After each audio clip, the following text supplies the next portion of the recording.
Good morning friends, আমি পুবালি। আশা করি আপনারা সবাই খুব ভালো আছেন, আমিও খুব ভালো আছি। তো থাম্বনেল টাইটেল থেকে তো অলরেডি বুঝতেই পারছেন যে হ্যাঁ, আজকের বিষয় হচ্ছে কম্পোস্ট।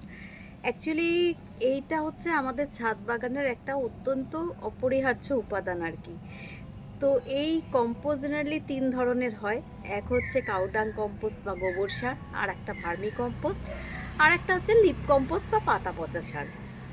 তো আর দুটো সার আমরা নিজেরা বাইরে থেকে চাইলে কালেক্ট করতেই পারি বা কালেক্ট করেই থাকি আর কি।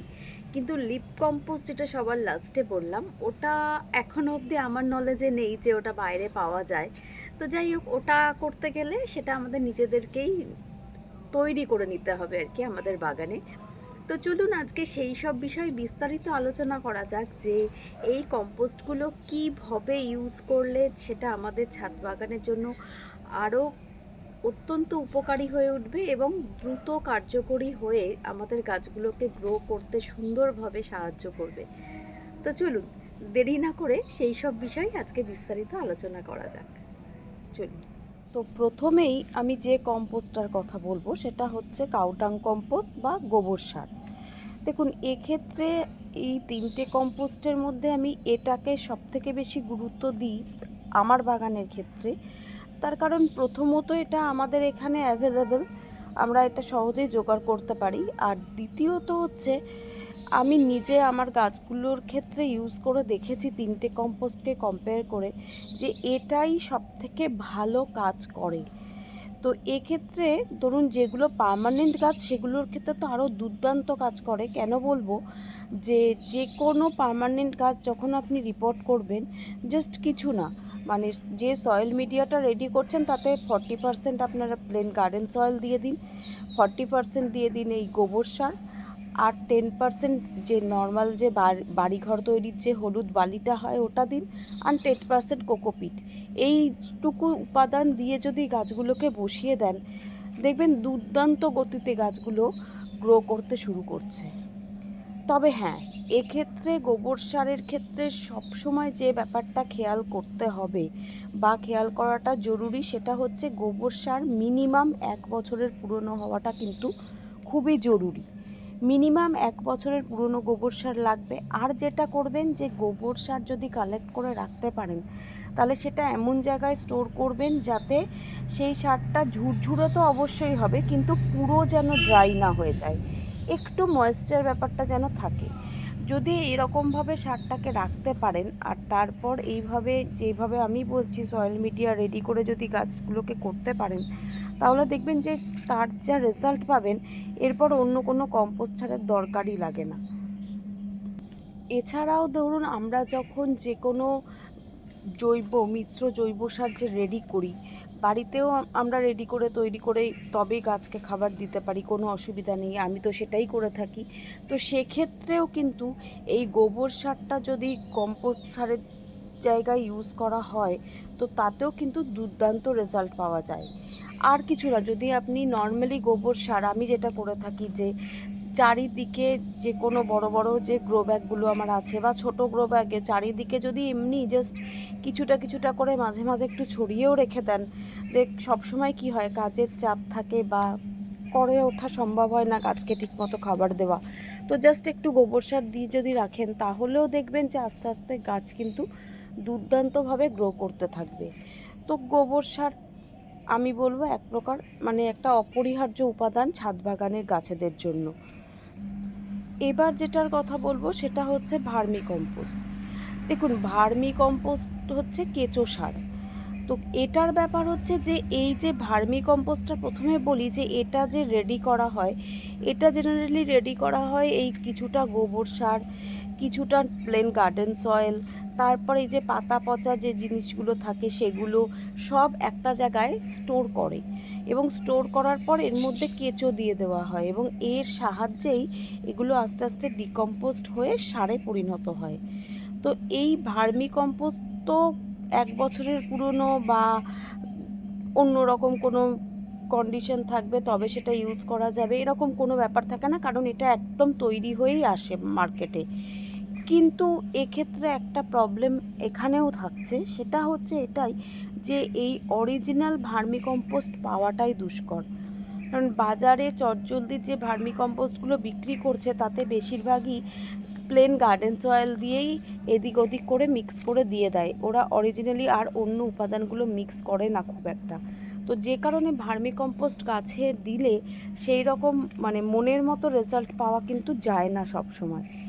তবে হ্যাঁ, এক্ষেত্রে যদি আপনারা যে নার্সারি থেকে গাছ নিচ্ছেন সেখানে ভার্মি কম্পোস্ট যদি অ্যাভেলেবেল থাকে, বা আজকাল যে সারের দোকানগুলো আছে সেখানেও ভার্মি কম্পোস্ট অ্যাভেলেবেল থাকে, সেরকম বিশ্বস্ত জায়গা যদি থাকে সেখান থেকে যদি কালেক্ট করে নিতে পারেন, তাহলে ভার্মি কম্পোস্ট একটা দুর্দান্ত রেজাল্ট দেবে।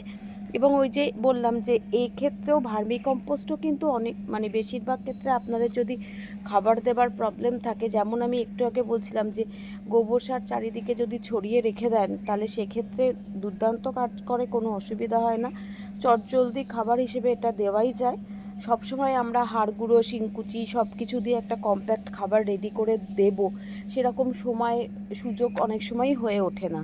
তো তার সাবস্টিটিউট হিসেবে আমরা চট করে অন্তত এইটুকু খাবার গাছকে দিতেই পারি। তো সেই রকমই ভার্মি কম্পোস্টও কিন্তু একই কাজ করবে। আমরা যদি এইভাবে ভার্মি কম্পোস্টও কিছুটা কিছুটা করে আমাদের গাছগুলোর চারদিকে দিয়ে রাখতে পারি, তো তাহলেও দেখবেন যে দুর্দান্ত রেজাল্ট কিন্তু আপনারা পাবেন, যদি সেটা অরিজিনাল ভার্মি কম্পোস্ট হয়। তো এই তো গেল ভার্মি কম্পোস্টের ব্যাপার। এবার যেটা বলবো যে লিপ কম্পোস্ট বা পাতা পচা সার। দেখুন, এক্ষেত্রে আমার অভিজ্ঞতা যতটুকু বলে যে লিপ কম্পোস্টটা কিন্তু বাজারে কিনতে পাওয়া এখনও অবধি যায় বলে আমি জানি না, মানে আমার নলেজে নেই। তো যাই হোক, আমি যেটা করে থাকি সেটা হচ্ছে যে বাগানেরই সব জিনিসপত্র, প্রচুর পাতা ঝরা পাওয়া যায়, সেগুলোই জড়ো করে কালেক্ট করে একটা জায়গায় স্টোর করে রাখি, এবং স্টোর করে এর সাথে সাথে কিছুটা কিচেন ওয়েস্টও দিয়ে দিই, দিয়ে একটা জায়গায় ভালো করে স্টোর করে আমি নিজেই এই কম্পোস্টটা রেডি করে নিই। এবার দেখুন, শুধু যদি আপনারা চান যে এই পাতা পচাগুলো দিয়েই সার হিসেবে ইউজ করবেন তো সেটা করতেই পারেন, কিন্তু সেক্ষেত্রে পাতাগুলোকে কিন্তু পুরোপুরি ড্রাই করা যাবে না, জাস্ট কিছুটা ড্রাই হয়ে আসলে তখনই কিন্তু গাছের জন্য এটাকে ইউজ করতে হবে। পুরো ড্রাই হয়ে গেলে, পুরো যদি শুকিয়ে যায় তাহলে তার যে গুণাগুণ সেটা কিন্তু আর থাকবে না। তো এক্ষেত্রে আমাদের করণীয় কি, যে আমি যেটা করি, আমার বাগানে আমি পাতা পচাগুলোকে কালেক্ট করে করেই গ্রো ব্যাগের চারিদিকে দিতে থাকি, যে অটোমেটিক ও ডিকম্পোস্ট হতে থাকবে আর ওর কার্যকরিতা স্টার্ট করে দেবে আর কি। কিন্তু যদি সেটা আপনাদের ক্ষেত্রে পসিবল না হয় তাহলে সেক্ষেত্রে যে কোনো একটা জায়গায় স্টোর করে রাখুন। যখন দেখবেন কিছুটা কম্পোস্ট হতে শুরু করেছে, তো মানে ডিকম্পোস্ট হয়ে আস্তে আস্তে কম্পোস্টে পরিণত হচ্ছে, তো সেই মোমেন্টেই ওটাকে কিন্তু আপনাদের ইউজ করতে হবে। আর যদি সেটা করতে না চান তাহলে আমি যেভাবে করি সেটা করতে পারেন। আমি যেটা করি যে একটা জায়গাতে বেশ কিছুটা পরিমাণ এরকম পাতা কালেক্ট করে রাখি, তার উপরে হয়তো কিছুটা কিচেন ওয়েস্ট দিয়ে দিলাম, দেওয়ার পরে কি করি, কিছুটা গোবর সার দিয়ে দিই, দিয়ে আবার কিছুটা কিচেন ওয়েস্ট, তারপরে এরকম গার্ডেন ওয়েস্ট যা থাকছে সব জোগাড় করে ওর মধ্যে দিতে থাকি। আবার হয়তো বেশ কিছুটা হয়ে যাওয়ার পর কিছুটা প্লেন গার্ডেন সয়েল দিয়ে দিই। এইভাবে আমি স্টোর করতে থাকি। এবার দেখুন, এই প্রসেসটা একটু লং হয়, মোটামুটি 4 থেকে 5 মাস তো মিনিমাম লাগে পুরো জিনিসটা রেডি করে নিতে। কিন্তু একবার যদি রেডি হয়ে গেল তাহলে কিন্তু সারা বছরের জন্য এটা কিন্তু আমরা একদম রেডি করে ঘরে রেখে দিতে পারি। এবার এটার জন্য কিন্তু এই যে যে জিনিসগুলো আমরা ইউজ করব, পাতা পচাই বলুন আর কিচেন ওয়েস্টই বলুন, সেগুলো কিন্তু পুরোটা ডিকম্পোস্ট হয়ে গেলে তবেই সেটা সারে পরিণত হবে। তো সেই জন্যই এটা একটু সময় সাপেক্ষ ব্যাপার। কিন্তু সময় সাপেক্ষ হলেও যদি এটা এইভাবে আমরা রেডি করে নিতে পারি তাহলে একদম লো কস্টে আমরা কিন্তু একটা দুর্দান্ত কম্পোস্ট সার নিজেরাই বাড়িতে রেডি করে রাখতে পারবো। আর যদি সেটা পসিবল না হয় তাহলে ওই যে বললাম যে কিছুটা যখন আস্তে আস্তে ডিকম্পোস্ট হবে সেই সময় ওটাকে ব্যবহার করে নিতে হবে। এই দুটো উপায়ে আমরা কিন্তু পাতা পচা সারটাকে ব্যবহার করতে পারি আমাদের বাগানে গাছেদের জন্য। তো যাই হোক, মোটামুটি এক কথায় বলতে গেলে 3টে কম্পোস্টই আমাদের বাগানের জন্য অপরিহার্য। তবে আপনি আপনার বাগানে সেটাকে যেভাবে ইউজ করে ভালো রেজাল্ট পাবেন সেটাই আপনি বেশি গুরুত্ব দেবেন। যেহেতু আমি গোবর সারটা ব্যবহার করে খুব ভালো রেজাল্ট পাই, তাই আমি ওটার উপরে একটু বেশি জোর দিয়ে থাকি। তবে অন্যগুলো যে ইউজ করি না তা একদমই না, সবটাই করছি কম বেশি। তবে গোবর সারটা দিই তার কারণ ওটা আমার কাছে অ্যাভেলেবেল থাকে, আর ওটার রেজাল্টও আমার কাছে খুব ভালো আসছে আমার গাছগুলোর ক্ষেত্রে। তো আজকের মতো তাহলে এখানেই ভিডিওটা শেষ করি।